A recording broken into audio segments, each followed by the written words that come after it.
Great. Okay. So we ended here with the Depression of the 1890s. Uh, Basically, because all the systems in America were so closely tied together, and also due to the near monopolies of these big companies, when one failed, everything else kind of went with it. So the Philadelphia and Reading Railroad went bankrupt, which caused kind of everything to follow. And Grover Cleveland, as we're going to see with the next, I was going to say the next chapter, the next slide, made things worse. Um, so we had Cox's army really is the main one for this slide. He marched to Washington to, did I say demand? Yeah, demanding a public works program to aid those that were laid off due to this economic depression, but obviously Cleveland was not having it, and it just got worse from there. So I've got some images here I had last time. So, continuing on with Cleveland,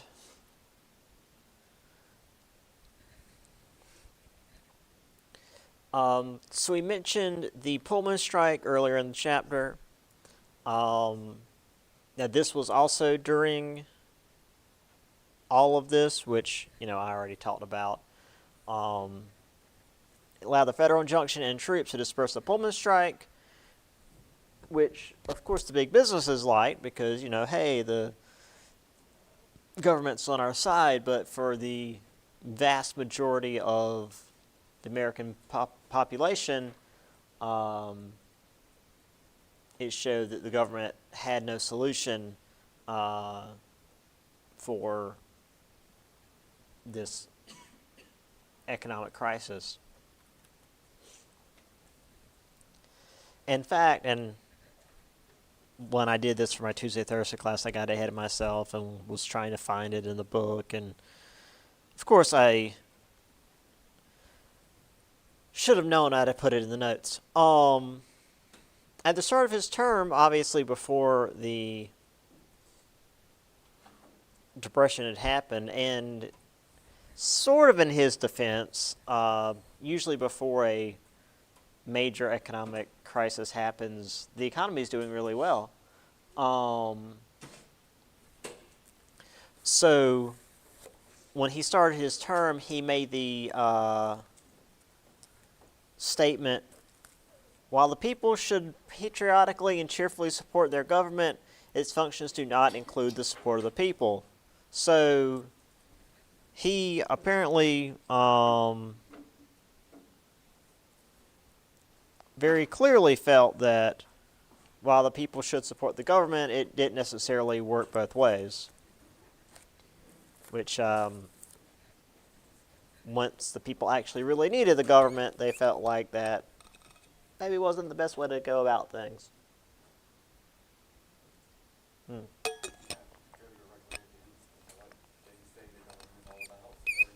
Right. Well, some people are still like, oh, the government should only exist for like defense and not mess with anything else. But it's like, well, if the people are supposed to support the government, then why doesn't the government also support the people? But yeah. I mean, they're collecting taxes. They ought to do something with it. So Cleveland then convinced Congress to repeal the Sherman Silver Purchase Act,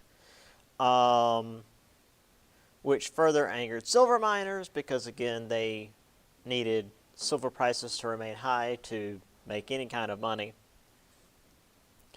Also hurt farmers in the Great Plains of the South who needed some level of inflation to pay off their debts. And then also, apparently, by removing the silver backing from currency, caused many investors to remove their gold from U.S. currency, which just, caused the Depression to get worse. Like I don't know. There wasn't any good outcome from any of this. Now again, I don't really know economics a whole lot, but I don't know how this could have gone well for anybody.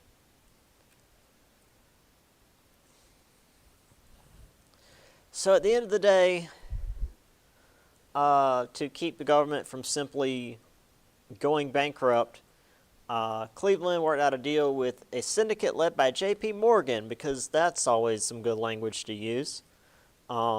Basically, they would sell government bonds to give investors, well, to keep the government afloat, but also gave those investors a big profit.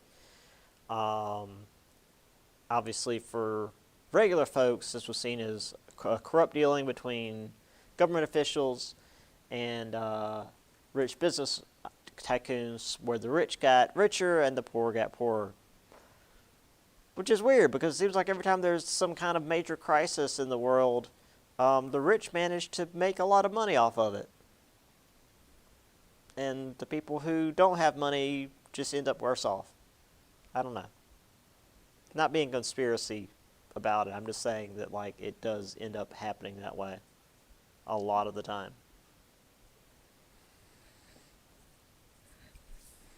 As in literally during the crisis that was, well, I mean, COVID still exists, but during all of that, like the top, 5% of people in the world ended up making like an extra $600 billion over the course of those couple of years.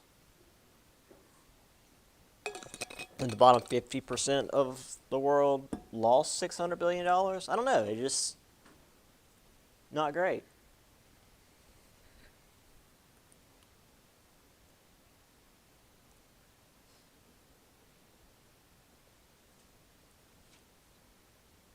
No.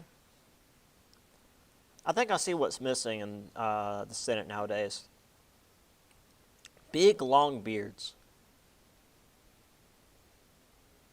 Oh. 1 second. I apparently unpaused what I was doing, because you can hear it now. Where is... Okay. Back to this.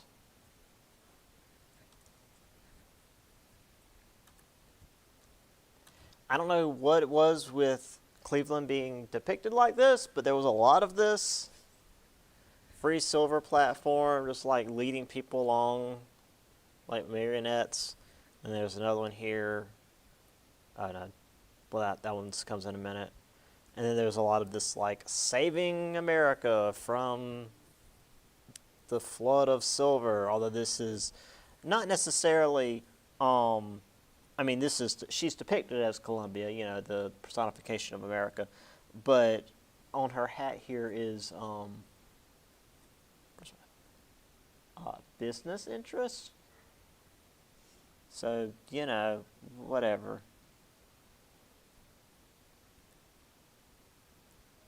There again is Cleveland as his Pied Piper. I don't know, it's real weird.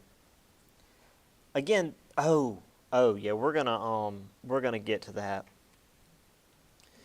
The Pied Piper's used a lot in propaganda, sometimes correctly and sometimes not so. This one's a bit more correct. The Pied Piper's negative, by the way, if you're not familiar with the story.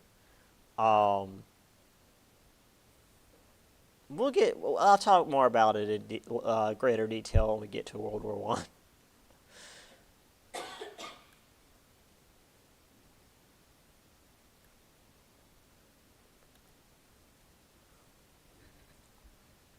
So, after all of this, the Depression just sort of eventually leveled out. And eventually the election of 1896 came about, which was, you know, the end of Cleveland's term. And this election, I mean, although it was relatively close percentage-wise. As far as electoral votes, it was pretty crushing. Not as crushing as some we've seen in the past, but it was pretty substantial. So, Democrats had William Jennings Bryan of Nebraska, farmer's advocate, and he favors silver coinage. And his coinage platform had the populist endorse him as well. So the populists didn't have their own candidate in this race. They decided just to hitch themselves to the Democratic Party on this one. Republicans nominated William McKinley, supported the gold standard, high tariffs on manufactured goods. William Jennings Bryan went all around the country supporting himself. You know, your typical presidential campaign of the day. McKinley just hung out at home and relaxed while his campaign manager, Marcus Alonzo Hanna, did a more modern campaign style of raising money and getting the word out. And apparently this worked. McKinley won 51% of the popular vote and 61% of the electoral vote. And this was the first time since Grant in 1872 that someone won a majority of the popular vote. Because, again, usually you didn't have, you usually had enough of a third party going on that there would be some amount of a percentage going to that third person that there wasn't ever like a 51% that one person got. So there was so much power behind McKinley that the Republicans ended up having the majority of power for the next basically 30 years.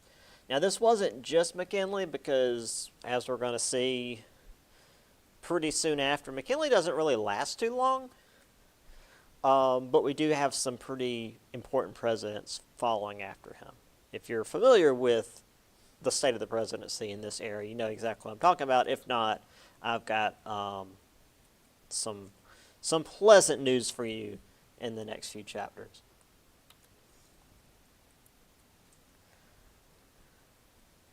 So it wasn't just like McKinley himself. Republicans had managed to bring both the corporate capitalists and the workers together, and also because Cleveland just did a really bad job. Cleveland is definitely up there with some of the most ineffective presidents we've ever had. So Cleveland and thus the Democratic Party were blamed for failing to end the Depression, and Cleveland himself was just a really poor president. I mean, he did all the wrong things.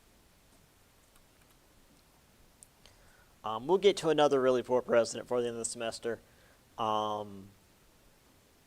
Actually, immediately following, well, I don't know if he was necessarily one of our better presidents, but it's one of my favorite because he was interesting.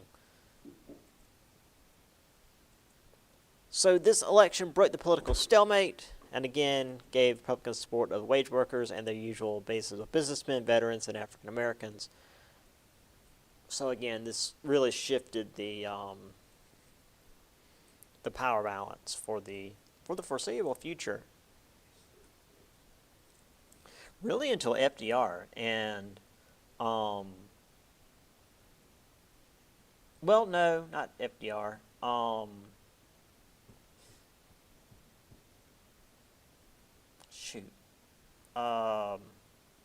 Wilson was a Democrat, but he was very progressive. Basically, by the time he came to power, he was almost running a progressive campaign.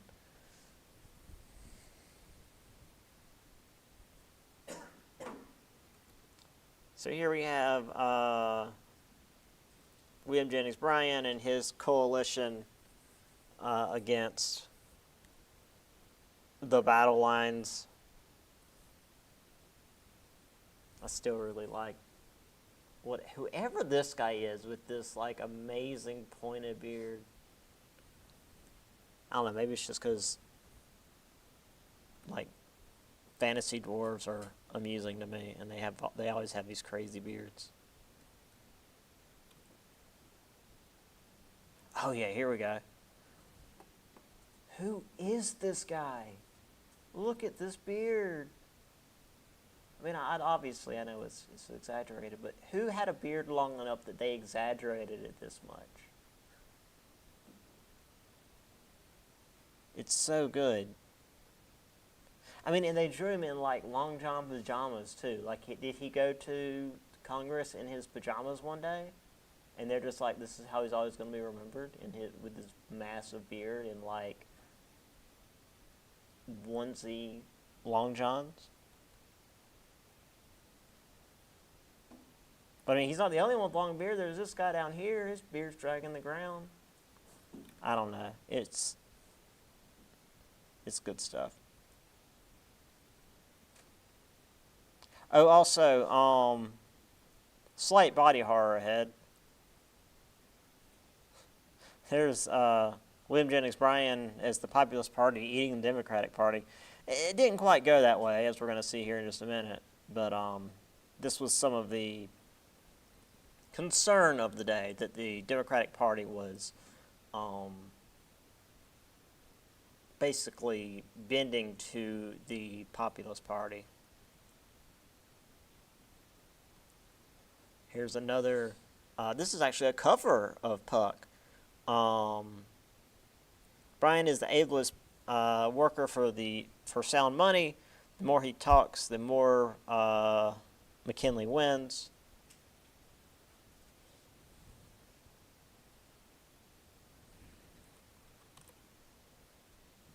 And there's, workers and businessmen shoulder to shoulder.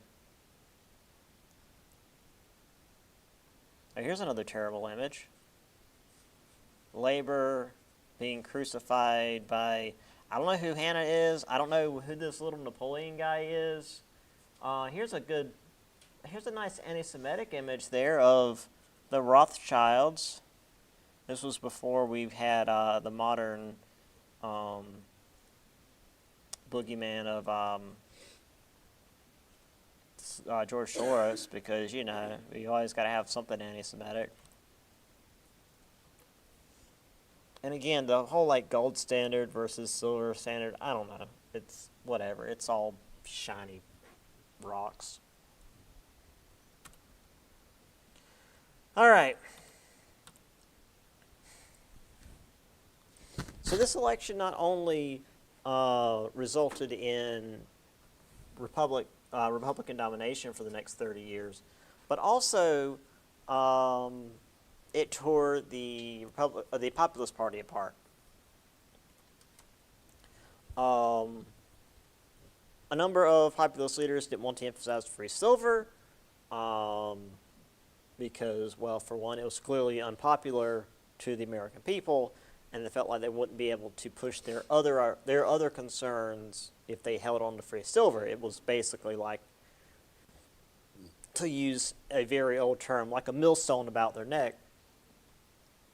However, by ejecting the free silver platform, they lost the support of the silver miners in the West, which, again, was that whole issue before.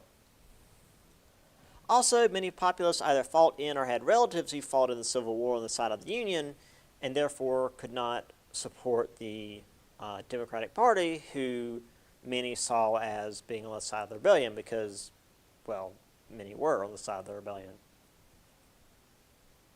So this often left them at odds with many folks who agreed with the side of the populists, who were farmers, and many farmers were in the South, therefore usually just kind of automatically Democrats for the sake of geography.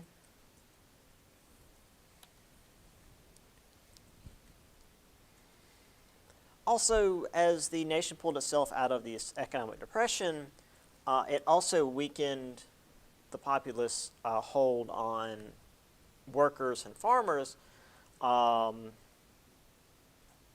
because while this idea of everyone working together was fine with industrial workers, they had a hard time identifying with farmers who wanted higher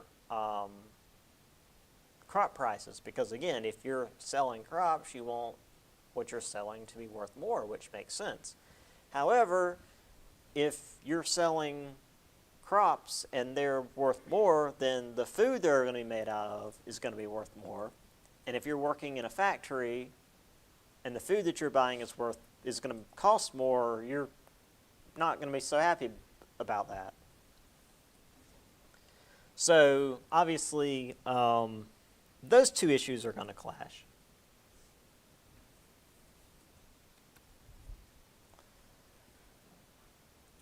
And then, of course, racism. I mean, it's always going to come down to that, isn't it? Southern opponents found a way to disenfranchise poor white and most black voters, poll tax, literacy test.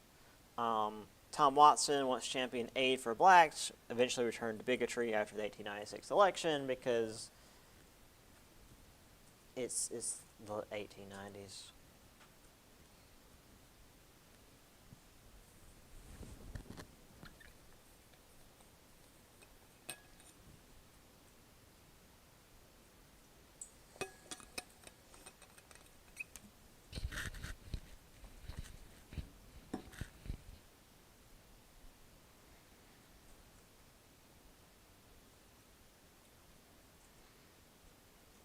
So yeah, 1896 was, I mean, a major shift in politics just across the board. Now, all that said, so Populist Party is pretty much gone.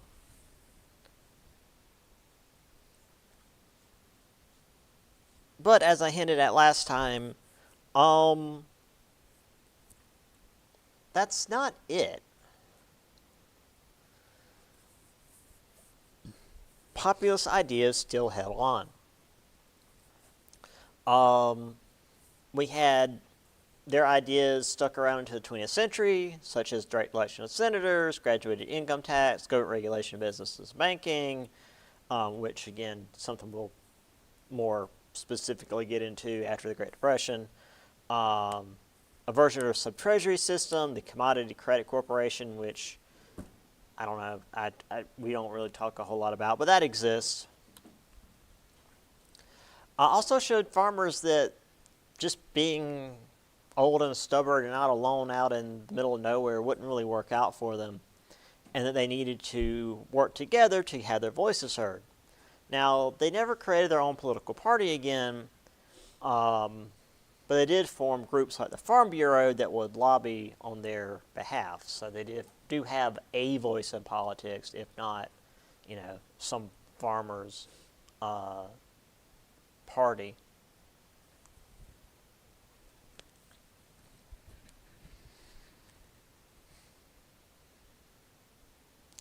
And I've been put it this way to my Tuesday, Thursday class. I can't remember the name of this particular Irish rebel. It was something O'Connell, I mean, because, an Irish rebel, obviously.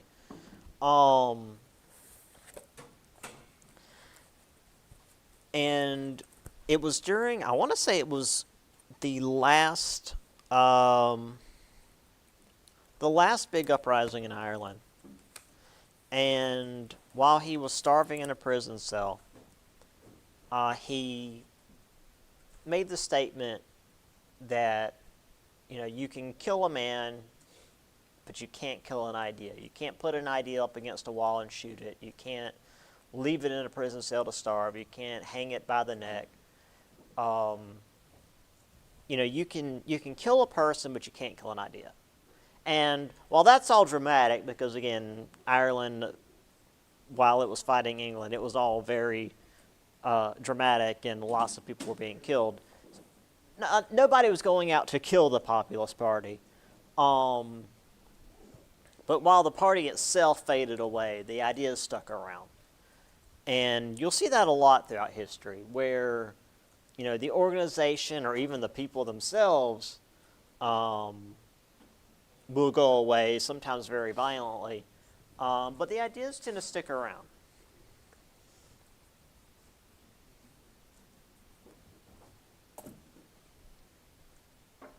I mean, heck, you see that multiple times in European history. You know, you've got the Greeks, and then the Romans take their ideas, and then you've got the Renaissance where they go back to those ideas again, and the Enlightenment is basically that again. It's just like, oh, hey, let's do this again. This seemed like it worked out pretty well before. I mean, the Enlightenment is a little bit more than just the Renaissance again, but it's covering some similar ground. All right. So that's this chapter.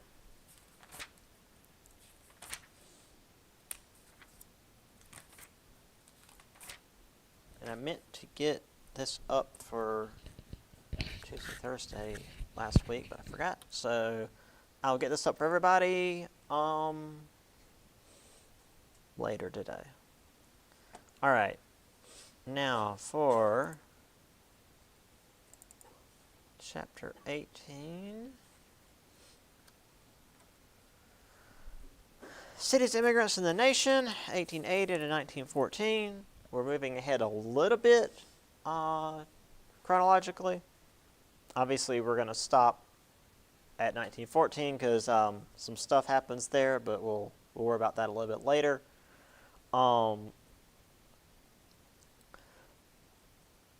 Yeah, the turn of the century is a pretty big deal, but as is often said, or at least what was said to me when I was in your shoes, the real turn of the century didn't happen until after 1918.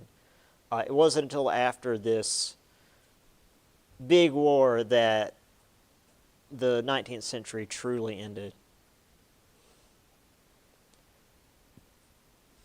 Okay.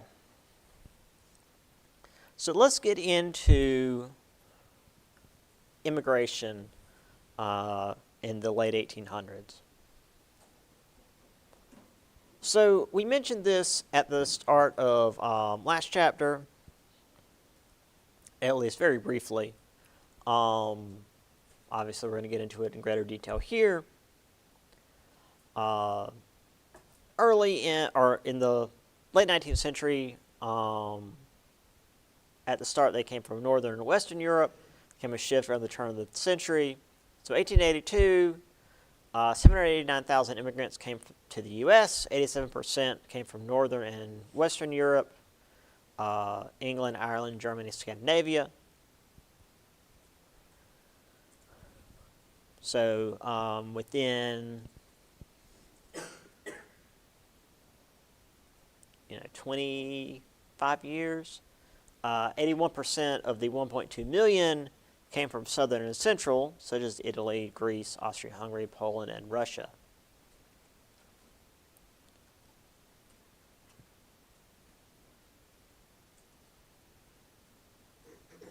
It's weird having Italy and Russia like in the same category, but I guess if you say Southern and like East-ish, yeah.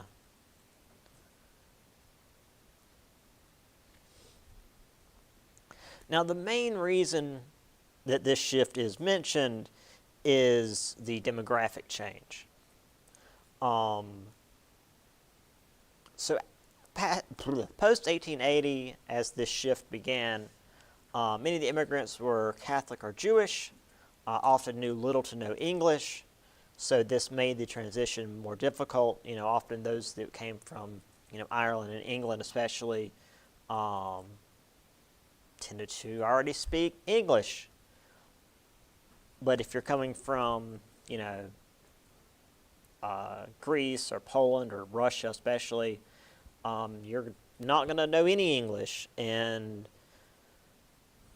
oftentimes they'd be part of a generations, I should say, of poverty where for literally hundreds and hundreds of years, your family has lived on this same plot of land, and you've done the same thing. You've farmed. That's it. There's been no great change. There's been no even technological advancement over the last 500 years, as far as you were aware.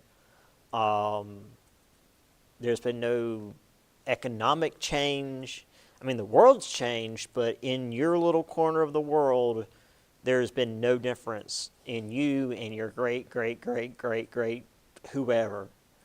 And now you're trying to come to this new country to try to make some level of fortune, but you've got no idea how to do that because all you've known for as far back as you've known your family has existed, it's just been the same old thing.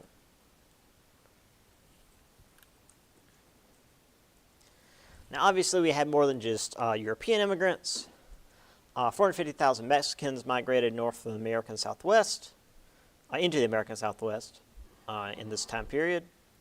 Cubans, Spaniards, and Bahamians migrated into Floridian cities to work at the Cuban cigar factories. And while Congress excluded Chinese immigrants because reasons, Japanese immigrants were not excluded, not yet, because they weren't competing with white workers on the railroad and other construction projects. And there was some level of respect due to the Russo-Japanese War, wherein Japan beat the hell out of Russia, and thus earned, some amount of respect, even if there was still a lot of this belief of racial inferiority that, these Eastern races can't truly be superior to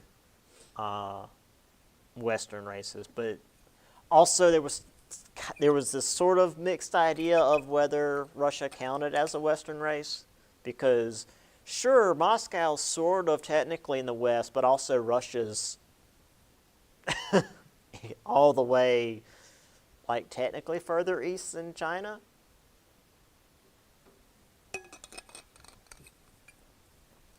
In fact, that was a big part of my Russian Empire course was how does Russia see itself? Is it a European power or is it, an Asian power? And kind of at the end of the day, it was like Russia's just its own thing. And that is the best way to look at Russia. Russia's its own thing. So another chart I just blatantly stole offline, which is just more specific percentages than what I had earlier. But same idea. More from Northwest Europe earlier, more from Eastern and Southern Europe later. Obviously, I'm not going to be asking you these specific percentages, but just obvious stuff. People on boats. Lots of people on boats. You got this one, a family coming across, sitting on the deck. You got kids, and they got toys, and they got a dog, which is great. I love seeing a dog. Oh, this is the image I was going to show you that I had been wanting to show you guys since last chapter.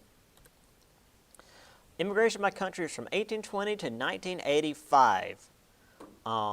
So sure, especially at this point, this is a bit old, but this is a lot newer than anything we're going to talk about this semester. So from 1820 to 1985, we had 7 million German immigrants. 5 million Italian, 5 million from Britain, was that 4.6 from Ireland, about 4 million from Canada, 3.4 from the Soviet Union. You can tell this was a little bit old because it still says Soviet Union. The Cold War had not quite ended yet. 2.5 from Mexico, 2.5 from Norway, Sweden, Denmark combined, and then less than 1 million from all these other countries. So yeah, there's a lot of German blood here in America. There's a lot of German blood here in America.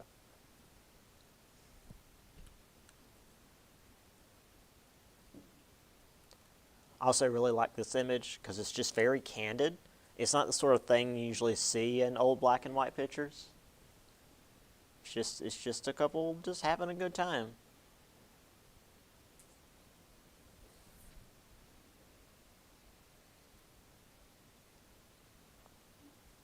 All right, and this is the Polish. Yeah, this is a. These are various like Polish American groups. Yeah, Polish National Alliance.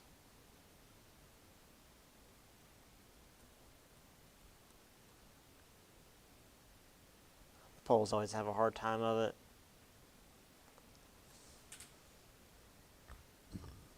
Russo-Japanese War, which is to say Russia and Japan fighting over technically China's land, Manchuria, but China was in no shape to do anything about it. And also Korea, which again, Korea was in no shape to do anything about it. All right. So we had so many immigrants arriving in the late 1800s and early 1900s that it changed the composition of the nation. By 1910, a third of the population was foreign-born or had at least one parent who came from abroad. So that's to say, so which is to say they're, first or is it first generation? I think first generation means they're born here, but one of their parents is foreign-born. So while a third of the overall population was either foreign-born or has a parent who's foreign-born, 3/4 of major cities, New York, Detroit, Chicago, Milwaukee, Cleveland, etc., were that demographic. So a majority of big cities were either immigrants or children of at least one immigrant parent. That's pretty major. And then a third of cities like Tampa, Miami, New Orleans, and border regions in Texas, New Mexico, Arizona, etc. Yeah, I mean we're an immigrant country. I mean, period. It's just always been that way. I was again telling my other class that like my sister married into an Italian family, and so my brother-in-law's, I'm trying to remember, his parents I think were born here, but their parents, or at least his father's parents, I think, were born in Sicily. I'm not sure about his mother's parents. I think they were also born overseas. So he's a second generation immigrant, technically. I mean, he's an American citizen. He was born here, but he's, his grandfather was born over in Sicily.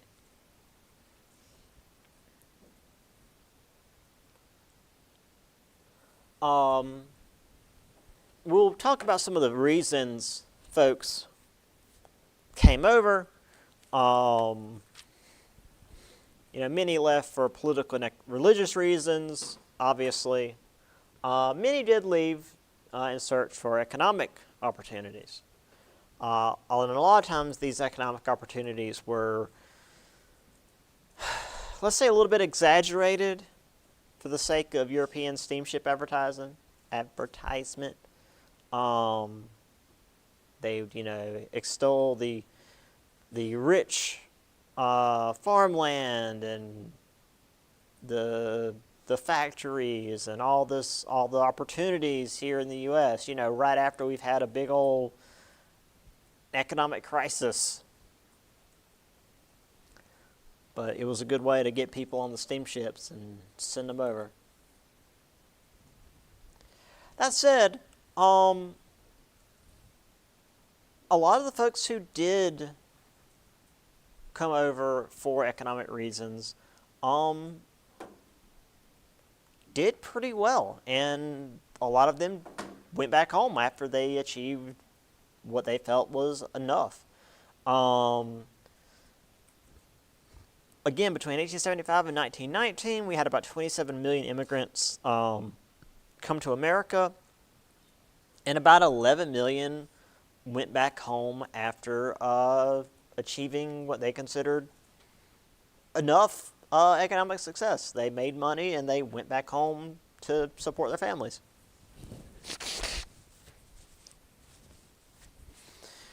Jews, Mexicans, Czechs, and Japanese have the lowest rates of return.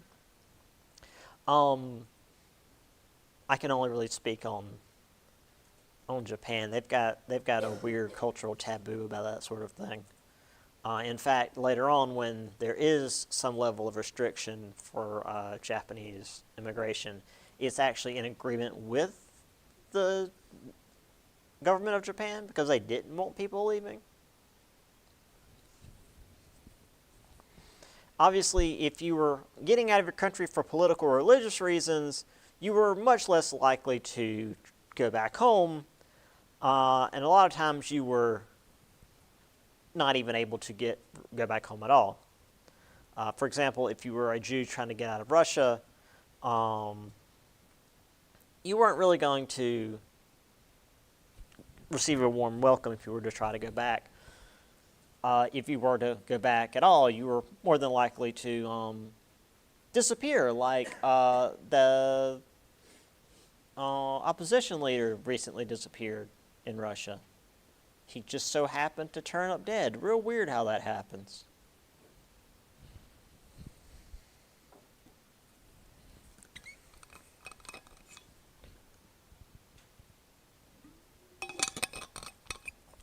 He accidentally drank some poison that was also radioactive, then accidentally fell out a window onto a car that accidentally exploded. I mean, I don't know I haven't actually read what happened to the guy, but that's the sort of thing that happens in Russia. Anyway, I just grabbed a snapshot of the 1910 thing here. So again, a lot of Germany. Oddly enough, it's weird to imagine Canadians coming into America, but we do have some Canadian immigration up here in the north. UK, obviously, some Mexico here along the southern border. Japan and Hawaii, because Hawaii is like way out in the middle of the Pacific Ocean, so it's actually really close. Here again, these are really just the percentages I already mentioned to you guys, but just more specific. New York 78, Chicago 77, Milwaukee 78, San Francisco 68. So, again, more or less the same. Overall, foreign-born, 14.8% of the U.S. population, down to 12.5% in 2009. So not that big of a difference. We still have a large immigrant population in the United States, which is good for the economy, despite what some screaming people on the news might say. Here again is these maps always make me a little bit dizzy at first. Whoops, just beat the crap out of the mic, sorry. So obviously lots from, where's my mouse? Lots from Europe, also from the Caribbean, up through Mexico, from Central and South America as well. Even Canada, which again is weird, but why not? And Asia as well. Was there also even, no, I was going to say, was there any from Australia? But no, they didn't bother.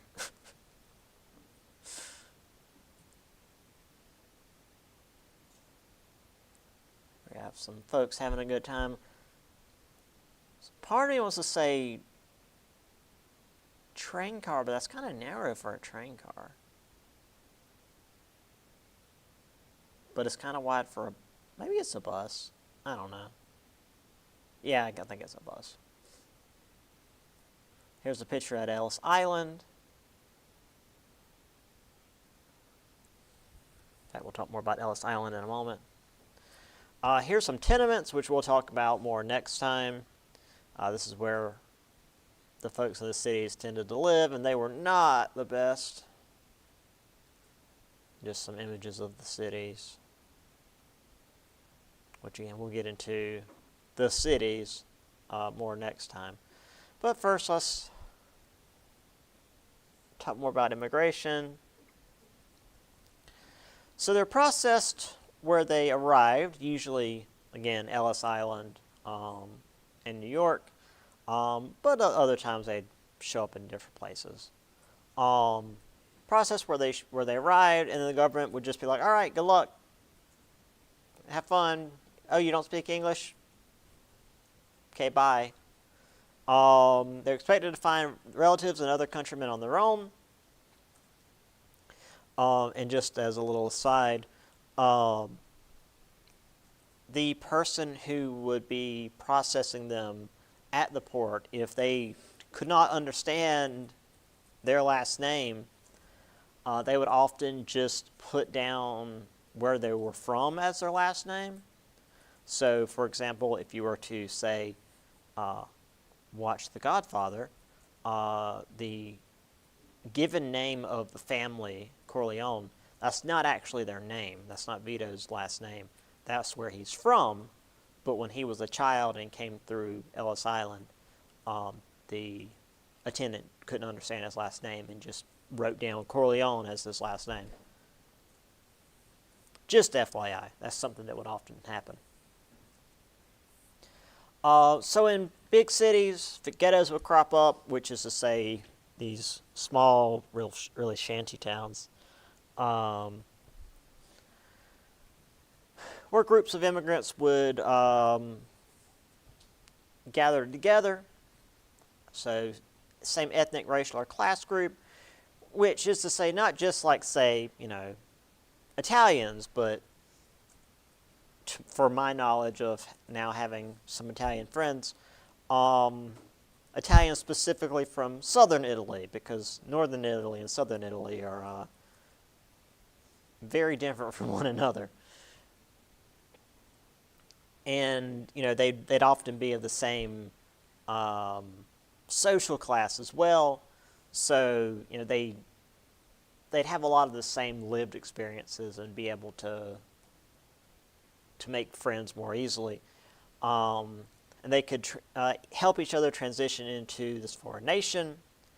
And since the government certainly wasn't helping, they'd have to help each other to, look out for themselves. So, besides just these little neighborhoods cropping up on their own, you also had what became known as mutual aid societies. Provide social welfare benefits, insurance payments, and funeral rights. One example that the book gives is a Jewish association that explained that a man died in a factory and was left in an unmarked grave. His neighbors heard about it, dug him up, and started their organization with a cemetery. Because, for a lot of, most of these folks coming from abroad, from most religions, you're supposed to have some level of, funerary right. Just getting dumped in a hole isn't usually the best. Chinese in San Francisco's Chinatown had similar organizations. Find jobs, fight anti-Chinese discrimination, sponsor cultural festivals, which again, a lot of these groups would do that as well, these cultural festivals, to sort of help their people feel like they weren't in such an unwelcome place. So again, in Florence especially, I know we have a Greek festival every year due to the large number of Greek immigrants that showed up.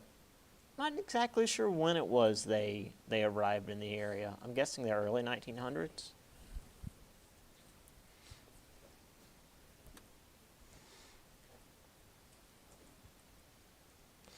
Japanese farmers on the West Coast joined Kinjinkai, had their own social activities, helping first-generation immigrants find jobs and housing.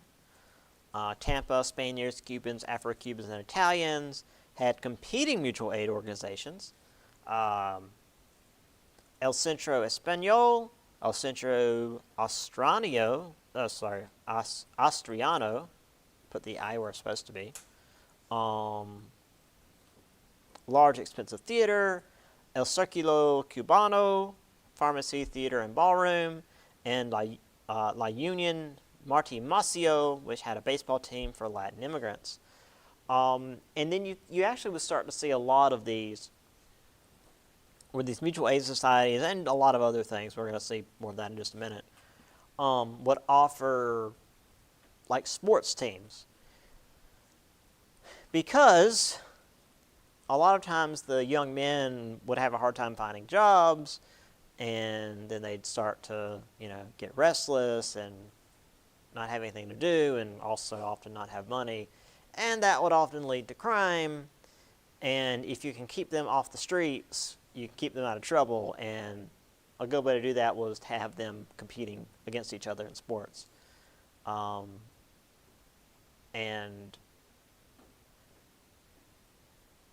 some places, I mean, people, the thing is, oh yeah, baseball is America's pastime. I've only met a few, like, pure blood Americans that really cared about baseball. But I've known a lot of people who were like very clearly foreign born, or like not even American at all. They were like, oh yeah, baseball is really cool. Like, baseball has very much transcended this American-centric idea. So here's some of the ghettos. Again, not the best place to live.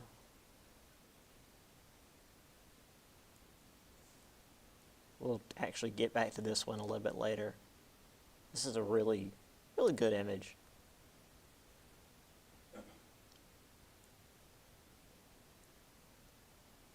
This one I think might actually be from like a minor town.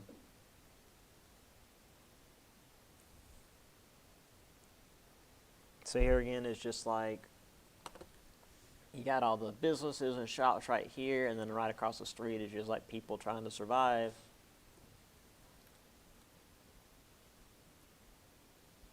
Speaking of people trying to survive, here's some children trying not to freeze to death. Because, the air in the sewers would often be warmer. So they were right above the grate trying to not die. Orange City is great.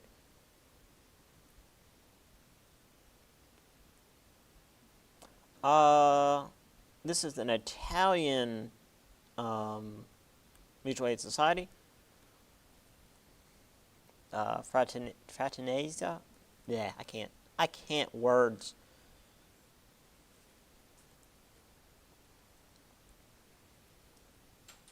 Hebrew Shelter, an immigrant in society, something. People go to get help. This one again is obviously, pretty sure this one's an Italian. Circulo Sabise.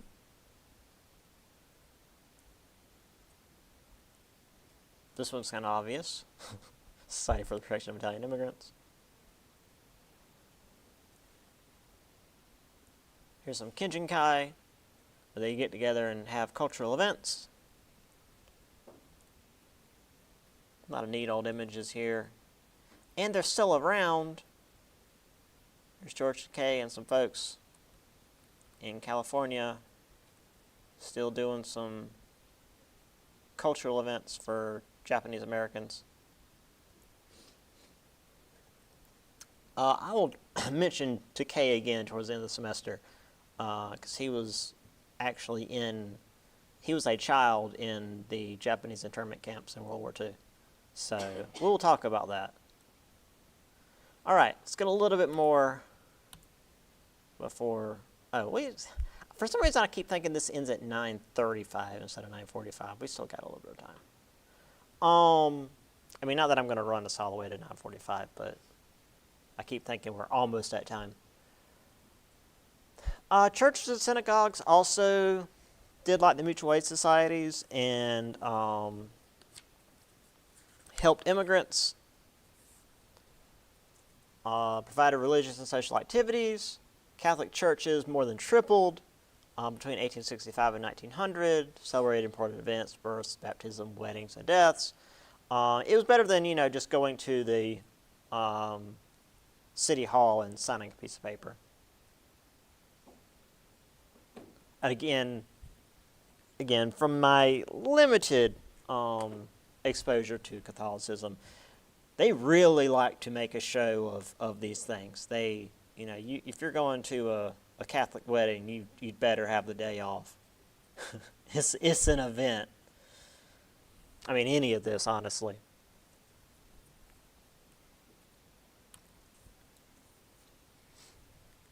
Churches offered food and clothing to those who needed it. Fielded sports teams for recreation. Again, mentioned that before. Now that said, the immigrants coming from Europe often had a slightly different way of performing their religion than those in the U.S. In some places there were patron saints or protectoresses from the old world, which some American Catholics saw as pagan. I can only speak for Ireland in this case. But I know there are some, like, patron saints and saintess, I don't know if that's the right term, female saints that are, like, specific to Ireland, and in some cases, like, specific to towns, like, very specific to the region, that are only Irish. And to bring this abroad and be like, no, we pray to this one. It's like, that one's not in the canon. What are you guys talking about? Would be considered a little bit concerning. And there was even a variance among Judaism. So German Jews who had arrived in America earlier, because again, there's been waves of immigration really ever since Europeans started arriving in America.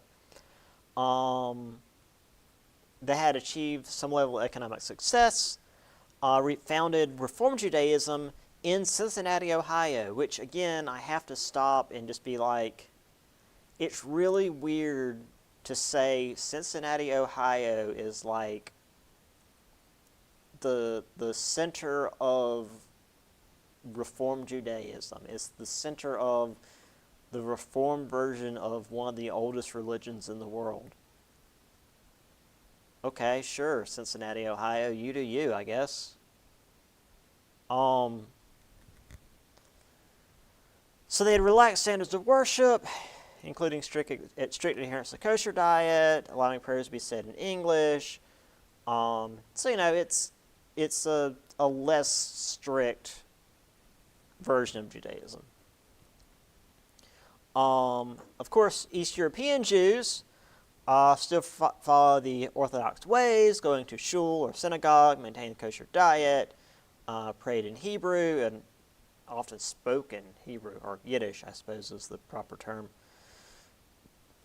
So, like, they arrive, and it's like, oh, look, fellow Jews, and they can't even, like, speak to each other. They don't even speak the same language. And which, I mean, I guess isn't that weird that Judaism has had a split after being geographically apart for hundreds of years, when within Germany, well, I guess technically Austria, Catholicism had a split into Protestantism and Catholicism, like, in the middle of the Holy Roman Empire, so, it's not that shocking. So here we have your typical Catholic Church, your typical Protestant Church, because they aren't nearly as showy. Oh, this one I like. This is an all-Irish regiment in the Civil War, and this is a little bit, let me think how best to say this. In the 1800s, if you were Irish, you were probably Catholic. I mean, even today, if you're Irish, you're probably Catholic. Um, no, that's being a little too general. But anyway, um, and they demanded that they be allowed to observe Mass on Sundays. So they had a priest attached to their regiment, and on Sundays they would erect this little shrine, because when you have Mass, you don't just open a Bible and read some verses. You need the whole shebang. And since they couldn't have a cathedral, they needed something. So they had this, and I thought it was kind of neat. So I wanted to show you guys that.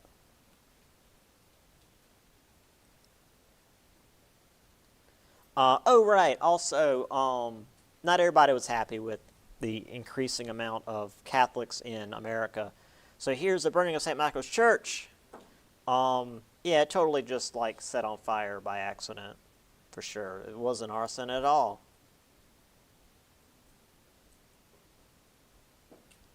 And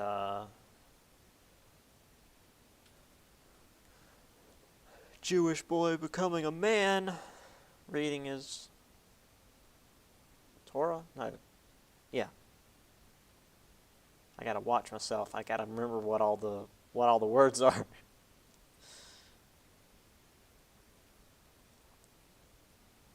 Here's some from Eastern Europe.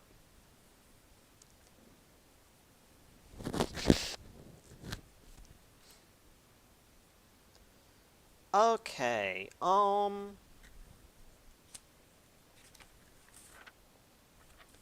not going to be able to get.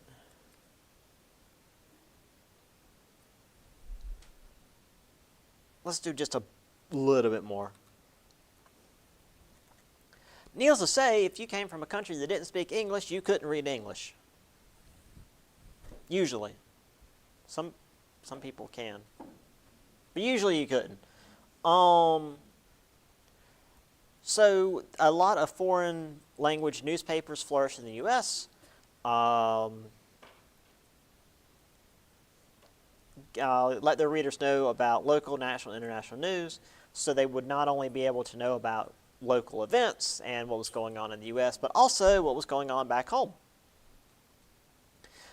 German language tabloids were the most common because, again, we had a lot of German immigrants. I don't know if I mentioned that already. We had the New York Staatszeitung, St. Louis Oetzinger des Westens, the Cincinnati Wolzeblatt, that's my favorite one, and the Wisconsin Banner. Come on, Wisconsin. As I mentioned before, these communities with zero help from the government, being poor, unskilled communities, often being passed over for job opportunities, often bred crime.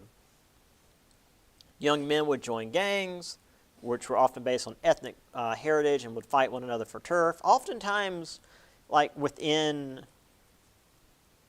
their own ethnic group. So again, like Italian groups would fight other Italian groups that had beef from overseas. Or, I mean, the Irish and the Italians would fight each other, because the Irish and Italians just like fighting, period. And they were like, hey, let's just fight each other. Adults would form underworld organizations tied to international syndicates like the mafia, prostitution, gambling, robbery, and murder, the usual. Tongs, which were secret organizations formed by Chinese immigrants in New York and San Francisco, were initially mutual aid societies, but began controlling the opium trade, gambling, and prostitution in their communities.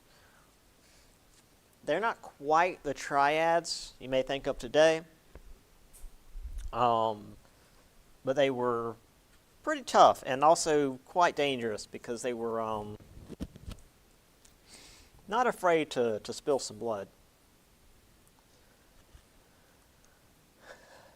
So I've got the Wolzeblatt here, Scranton one, I believe. Cincinnati Wolzeblatt. This one's French. Aviel de la New Orleans. So this is the New Orleans. Glad this one's translated. Daily Jewish Courier, because I cannot read Yiddish.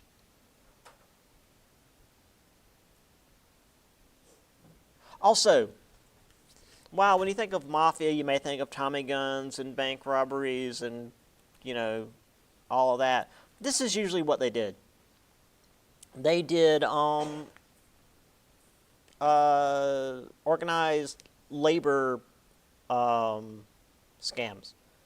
They would basically take over a public works program. You'd have one dude working, 12 guys standing around, and they'd all be on the payroll. But you couldn't mess with them because they were the frickin' mafia. This was what they typically did. They'd make money by being intimidating. This was how they got recruits. They go down to the docks and be like, "Hey, you look like somebody who could use some money. Want to come make money without asking questions?" And then you'd be in the mob. Usually you'd be, low rank and not really know what you were doing. And I just got a city image here. Where's the... Oh, yeah. He's been roughed up. And you've got the Tonks checking the news on the wall here. And then this last one here. Some of the tools of the trade. They like to deal with their problems with knives. You wouldn't, if you were, let's say, causing trouble for the Tonks, you wouldn't just get shot. They'd come and they'd cut you up and leave you to bleed out on the ground. They wouldn't just stab you. They'd cut you so you have longer to bleed out. It was not a great way to go. All right, we'll do more next time. See y'all on Wednesday.